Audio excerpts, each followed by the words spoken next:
আসসালামু আলাইকুম ও রহমতুল্লাহি ওবারাকাতুহু। অন্যান্য ভাইদেরকে শুভেচ্ছা, ভালোবাসা, অভিনন্দন। আউযু বিল্লাহি মিনাশ শাইতানির রাজিম। বিসমিল্লাহির রহমানির রহিম। প্রিয় বন্ধুরা, অনেক ঘাটাঘাটির পরে আপনাদের সামনে যে গাছটি নিয়ে আসলাম, আপনাদের দেব এর উপকারিতা যেটা আমি জানি কিছু কিছু সেটা আপনাদেরকে বলবো। টোটালটা আমি জানি, এটা হলো মিথ্যা কথা, বাজে কথা, ভুয়া কথা, মানুষকে হয়রানিমূলক কথা। এগুলো আমি কখনো কাউকে বলি না, ইনশাআল্লাহ বলবো না। প্রতিনিয়ত ভিডিও দেই, হয়তো একদিন দুদিন বাদে বাদে দিই বা ডেলি দিয়ে এরকমের দেই, সময়ের অভাবে দেওয়া হয় না। আর একা মানুষ, এই কারণে আমি বাইরেও কোথাও যেতে পারি না, ক্যামেরা ধরার লোক নাই, মোবাইল একা একা ধরে তারপরে ভিডিও করে। আপনারা কেউ কিছু মনে করবেন না, আমি যেটা না জানি আপনাদেরকে দিই না। তা বলছিলাম, অনুরোধ করে যে চ্যানেলটি যদি সাবস্ক্রাইব করতেন তা আমার জন্য উপকার হতো। আর ফেসবুকে যারা দেখবেন বন্ধুরা, তাদেরকে বলবো আপনারা একটু ফলো দিয়ে সাথে থাকবেন, লাইক শেয়ার কমেন্ট করবেন। গ্রামের যারা আমরা আছি তারা তো অবশ্যই গাছটি দেখে চিনে ফেললাম যে কী গাছ। এই গাছটি যে কত উপকারী গাছ আপনারা হয়তো কেউ জানেন, কেউ জানেন না। যারা না জানেন তাদেরকে আমি জানিয়ে দিচ্ছি।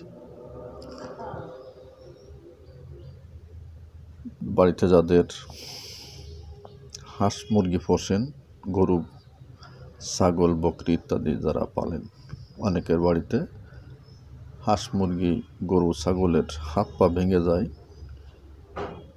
ডেনা বেনা অনেক কিছু ভেঙে যায়। ভেঙে গেলে এই গাছের এই লতাগুলো ছাড়িয়ে নেবেন। লতাগুলো ছাড়িয়ে নিয়ে এই লতাতে ভালো করে জায়গাটা পেঁচিয়ে রাখবেন, মাত্র পেঁচিয়ে রাখবেন। দেখবেন ইনশাল্লাহ 1 2 দিন 3 দিনের ভিতরে ইনশাল্লাহ জোড়া লেগে গেছে। কিন্তু পাটা বা হাতটা যেন লড়াইতে না পারে, একটু খেয়াল রাখতে চলবে। আর এরা হচ্ছে কঠিন ও উপকারী ওষুধ, আমি আপনাদেরকে বলবো ইনশাল্লাহ, কিন্তু এমনভাবে বলবো না যেভাবে আপনি ব্যবহার করেন, কারণ এর অতিরিক্ত শক্তিশালী গাছ। আপনি না জানে যদি ব্যবহার করেন তা আপনি ক্ষতির ভিতরে করতে পারেন। তাই আমি আপনাদেরকে অল্প কিছু আর কি বলে দিচ্ছি, একেবারে খাতা কলমে। আমি আমার কাছে বই আছে, আমি বই থেকে বলে দিই। কয়েকটা রোগের কাজ করে আপনাদেরকে বলি আমি। প্রথমত সান্নিপাতিক, দ্বিতীয় হচ্ছে অতিসার, তৃতীয় হচ্ছে পিত্তবমি, চতুর্থ হচ্ছে পাতলা দাস্ত। যাদের একেবারে পানির মতন দাস্ত হয় তাদের জন্য। যাদের পেটে যন্ত্রণা আছে, পেটের যন্ত্রণার মহা ঔষধ। যাদের অনার্গোল সবসময় জন্য গলার ভিতরে কফ জমে থাকে, অর্থাৎ হলকমে কফ জমে থাকে। অর্শের থেকে যাদের আমাশা হয়, যাদের পেটে শরীরে সবসময় অজীর্ণতা ভাব থাকে, তাদের জন্য এক মহা ঔষধ। যাদের শরীর অতিরিক্ত ক্ষয় হয়, পায়খানা প্রস্রাবে ঘামে, গলার চাপ কফের সাথে নাকের সাথে যাদের ক্ষয় হয় তাদের জন্য। যাদের পেটের ভিতরে অগ্নিমন্দা আছে তাদের জন্য।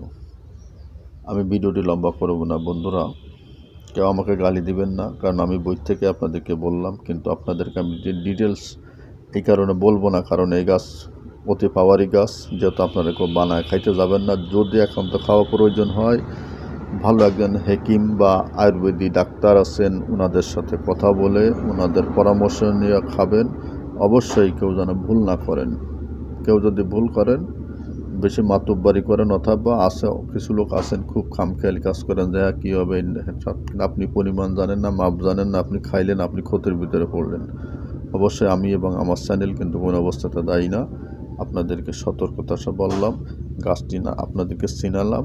গাছটি চিনে রাখুন, ভবিষ্যতে কাজ হইতে পারে ইনশাল্লাহ, এই কারণে চিনাই দিলাম। গাছটির নাম হচ্ছে আকন্দ গাছ। আকন্দ গাছ, আকন্দ গাছ। ওমা আলাইনা ইল্লাল বালাগ। আসসালামু আলাইকুম ও রহমতুল্লাহ। অন্য ভাইদেরকে শুভেচ্ছা, অভিনন্দন ও ভালোবাসা। ধন্যবাদ, ভালো থাকবেন সবাই।